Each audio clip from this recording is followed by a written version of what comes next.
Congresswoman Arizona Grijalva is slamming ICE, saying she was pepper sprayed during a Tucson immigration raid.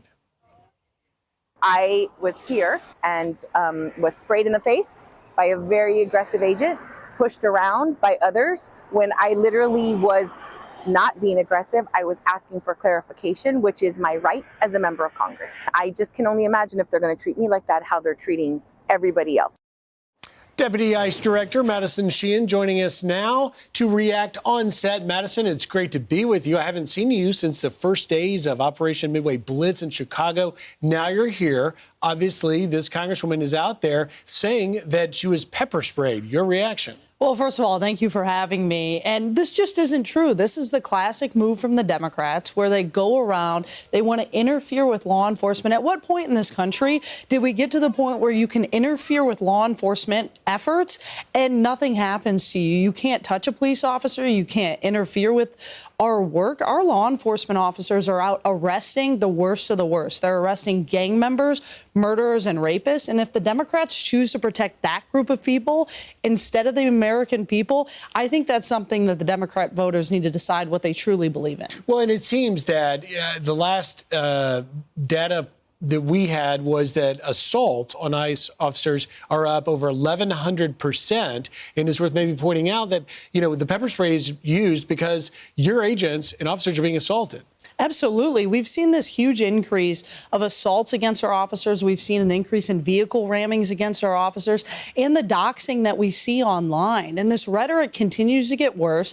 It's being pushed by Democrat members of Congress, of mayors and governors. People who are supposed to be leaders are the ones encouraging law enforcement officers to be put in harm's way. And it's truly unacceptable. And at some point, we have to put our foot down and say enough is enough. So just real quickly, because I want to move on, there's so many things I want to hit, but when you see Congresswoman Grijalva making those claims and someone was being pepper sprayed near her, she wasn't directly pepper sprayed, as I understand the way it went down. But what does that do in terms of putting your officers at greater risk? Well, it puts our officers at a greater risk when we have these members of Congress encroaching on the efforts of us being able to conduct law enforcement efforts. You know, after she was supposedly pepper sprayed, she got on national television to tell her side of the story. This would be a medical marvel for somebody not to have any effects of pepper spray if she indeed get pepper sprayed by our officers. Our officers are not aggressive. They're out doing their job, and these people are interfering with their efforts by harming them in their acts of duty.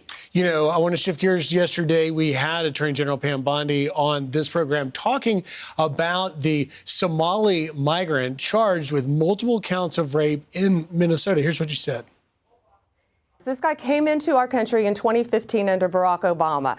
He let him in legally. He's convicted in state court of both rapes. They let him walk out the door on probation. Then, under our administration, he commits a new rape. He is arrested. He is in federal custody. We are going back in time now, charging him again with kidnapping and the rape of the 2017 case.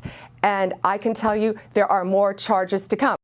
What can you tell us about this guy and your effort to go after Somali illegal aliens? Well, look, we have an operation going on in Minnesota right now to specifically go after the Somalis who have broken laws in this country, who have come to this country illegally, and continue to wreak havoc on the American people. Our officers are out every day arresting gang members, murderers, and rapists, and truly the list goes on. And people like Governor Walz have let this guy run free in his state for years, and it's time that we put a stop to it. Secretary Noem, General Bondi, and President Trump have allowed us to go out and do our jobs. And I think that's what ICE officers value more than anything, is that we can get dirtbags like this off the street every day. And whether it's Arizona, whether it's Minnesota, and in Michigan, you have very progressive, far-left Congresswoman Rashida Tlaib that toured a detention facility. Here's what she said. Listen to this.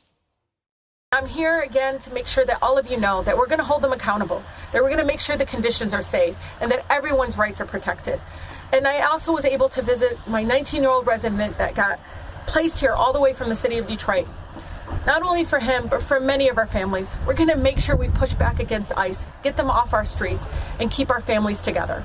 But you look into the data, that facility holding a number of violent criminal aliens, to include those convicted of 2 felony convictions for sexual assault, and the list goes on. The list goes on at every one of these facilities, and the Democrats continue to choose to protect the people that are locked up in our facilities, people that have broken the laws by coming into this country and then perpetuated laws against the American people after that. It's time that we're able to go arrest these criminals, and the Democrats choose to side with the American people instead of the criminals that are locked up in these facilities. And I'll also say that our officers go out every single day and enforce immigration law as it's written. Secretary Noem, President Trump have taken the handcuffs off our officers so we can put them on the criminals, but we enforce the laws that are on the books. We do not pick winners and losers. And the Democrats continue to think that the real winners are inside the fences at our ICE facilities, and that's not true. It's the American people that have been victimized by alien crime for years. Deputy ICE Director Madison Sheehan, thank you for being here on set. Thank you for having me. Appreciate your time.